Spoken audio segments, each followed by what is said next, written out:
যাই না, বাজারে গেছি, নাইলে ফোন দিলাম। সময়ের চেয়ে জীবনের মূল্য অনেক বেশি, এটা বুঝতে হবে।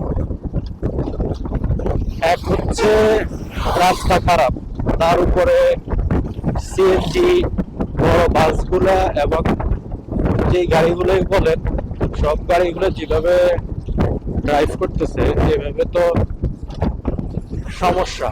কারণ এই যে রাস্তা ভাঙ্গা যেটা, এটা আমি এখন হয়তো বা যেটা আছে গর্তের পাশ দিয়ে ঘুরেই নিব।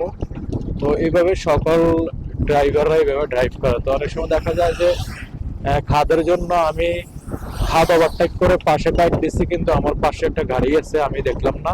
তো আমার গাইডের সাথে হয়তো বা ওর প্রবলেম সৃষ্টি হয়ে গেছে। এরকম প্রায় হয়ে থাকে, যেহেতু রাস্তা অনেক ভাঙাচুরা। তো সকল ড্রাইভারের দৃষ্টি আকর্ষণ করি, আপনারা একটু দেখে শুনে ভালোভাবে গাড়ি ড্রাইভ করবেন, যেহেতু আমাদের লক্ষ্মীপুরের এই সড়কটি অনেকটাই দুর্বল, অনেকটাই ভাঙ্গা। তার জন্য আপনারা একটু কেয়ারফুল হয়ে গাড়ি চালাবেন। গতকালকে একটা ঢাকা এক্সপ্রেস গাড়ি চন্দ্রগঞ্জ বাজার থেকে যেভাবে ড্রাইভ করেছে, মনে হয় পুরোটা রাস্তায় তার গর্ত আছে বা ভাঙা আছে, এগুলোর দিকে কোনোভাবেই কেয়ার করে নাই। ও ওর মতো করে চালাইতেছে। তো পরে পিছনে আমি ছিলাম আর একটা বাইক ছিল, আমি 2-3 বার ওর হার্ট ব্রেক করার কারণে আমি তার পিছনে লাগাই দিয়েছি। এখন যেহেতু আমি তার পিছনে লাগাইছি, সেহেতু দোষটা সবাই আমারে দিবে। তো সে যে হার্ট ব্রেক করছে ওইটার দোষ দিবে না, তারপরেও তাকে আমি আদারগড় এসে তার সামনে দাঁড়াই, তাকে বললাম যে আপনার ড্রাইভ এমন কেন, আর আপনার যে গাড়িটা চালাচ্ছেন আপনি তো একজন না, আপনি অনেকগুলো যাত্রী নিয়ে আসতেছেন।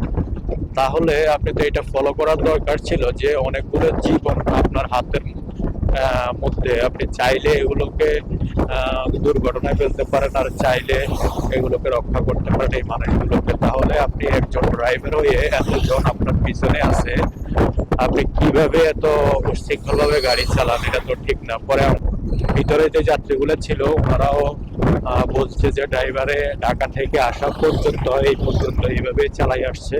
পরে আসলে ড্রাইভার যে ছিল ও কথা একরকম, চেহারা একরকম, চেহারার দিকে তাকাইলে অনেক ভদ্র, নামাজ কালামই বোঝা যায়, কিন্তু তার কথা হচ্ছে উচ্ছৃঙ্খল। তারপরও বেশি কিছু বলিও না, একটু গরম হয়েছিলাম।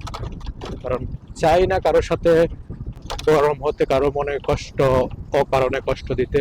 কিন্তু মানুষ আসলে সচেতন নয়। এই যে দেখছেন কিভাবে গাড়ি চালায় একটা খাদ, এখানে আসি সে কিভাবে গাড়ি চালায়।